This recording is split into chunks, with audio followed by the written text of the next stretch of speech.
You guys, if you've been following college football over the last few days, you have seen the constant reporting, and we had Ross Dellinger on earlier in the week as well about this.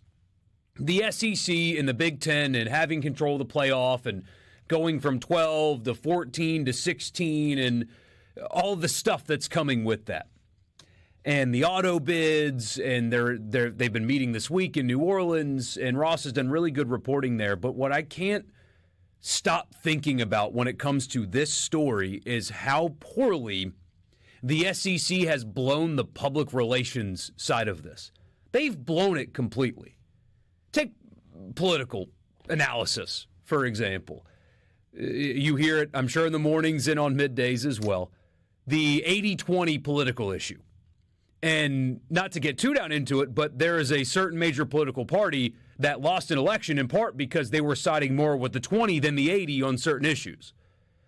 80% of people feel this way about something, and one major party was siding with the 20% of people that felt the opposite way. The SEC is doing the 80-20 thing as well the opposite way. Because college football fans want playoff expansion. College football fans want to go from 12 to 16. They would prefer that, actually. Or you have the 20% of people that would, like Barrett Sallee, that wants to go back to the BCS. But playoff expansion, at least on our anecdotal evidence with you guys, was a very popular thing.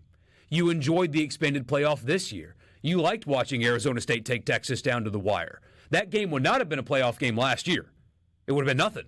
Wouldn't have happened that way. You'd had a bunch of opt-outs, and it wouldn't have mattered. But it mattered this year, even though neither team played for a national championship. The expanded playoff is an 80-20 issue. College football fans liked it. They really liked it. And most of our audience, if not all of our audience, is in favor of more expansion. Without automatic bids. Without those extra, the Big 10 gets 4 and the SEC gets 4. And the SEC pushing that part of this is the 20 side of the 80-20 issue. And they're failing in the public relations side of this. Now everybody's just mad at them, and whatever the SEC and the Big Ten come up with is going to be looked at as not popular.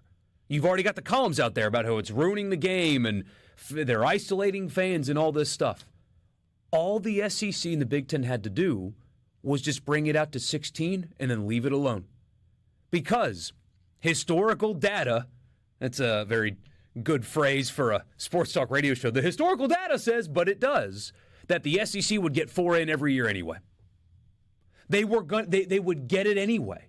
If you look at since the BCS has been around, so back when we had a selection committee or a computer to rank these teams to make a postseason, the SEC would get, on average, 4 teams a year in a 16-team playoff.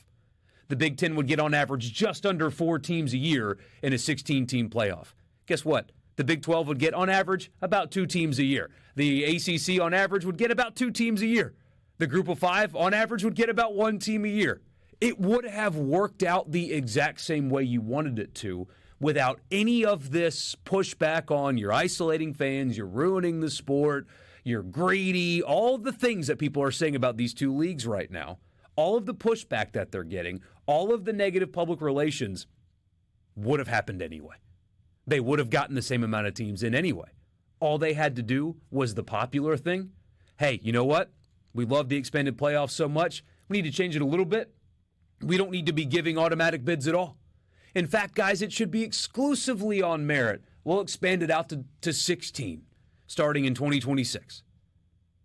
And the behind-the-scenes desire to get more teams in for each league would have happened completely organically on its own anyway.